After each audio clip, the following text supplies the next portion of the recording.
Meeting someone romantically can bring anxiety and give rise to many questions.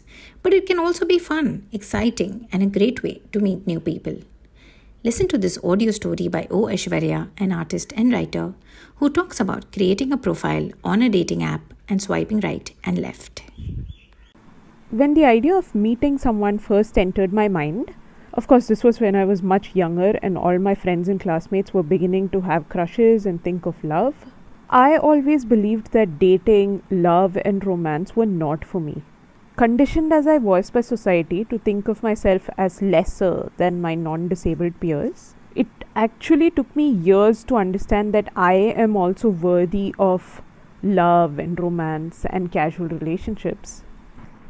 Years later, when I decided to take the first step into dating and created my account on Tinder, I had many questions and no one to really ask them to.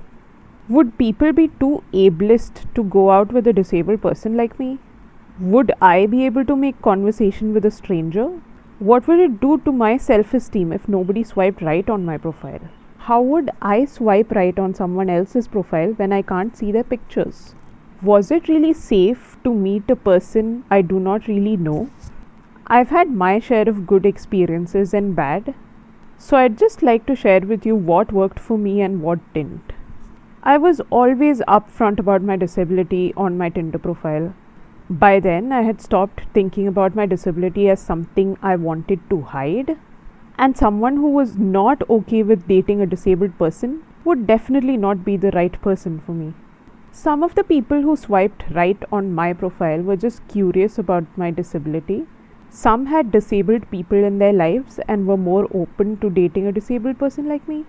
And some were frankly just creepy people who believed that I would be an easy mark because I'm blind. There was once even an absolutely hilarious moment when somebody asked me whether my picture with cane and glasses was actually from a disability awareness event. Deciding whom to swipe right on was fraught with complications for me. Although I diligently read their profiles, I still couldn't really get a handle on what kind of a person they are. Sometimes I asked my friends to describe their pictures for me. Sometimes I just swiped right on many profiles at once, then weeded out profiles of people I didn't really want to date based on the conversations we had.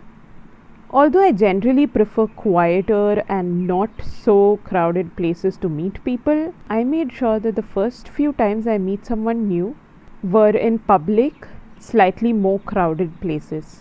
This is my way of making sure that I have backup in case I feel physically threatened.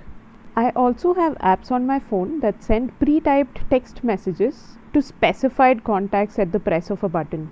My cane, which I always carry around with me, has also been a good self-defense tool. Being in a public place has ensured my safety more than once when I needed to make a quick escape from someone. Not everyone you'll meet through dating apps are actually always safe to be around. And it is easier if you've already decided what to do if things don't go the way you wish it to. I also realized that things went much more smoothly if both parties made their expectations clear after a couple of dates. I made sure that I told the other person what kind of a relationship, casual or long term, I was looking for and asked them about their expectations as well. This keeps things clear and drama free.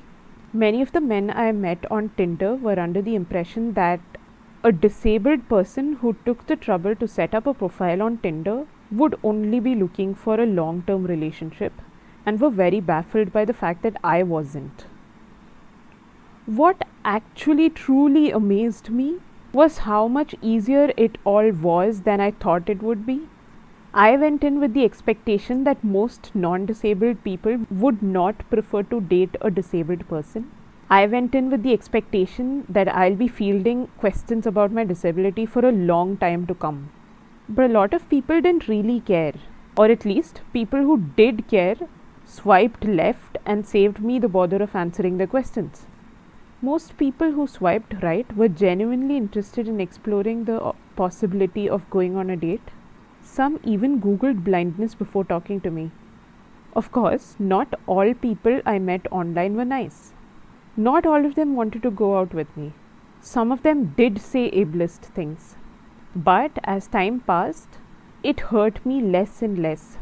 Their comments were nothing compared to the many people I had met up with. The many people who did not see anything wrong in dating a disabled person.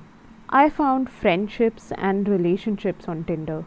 Some men I met through the platform continue to be good friends.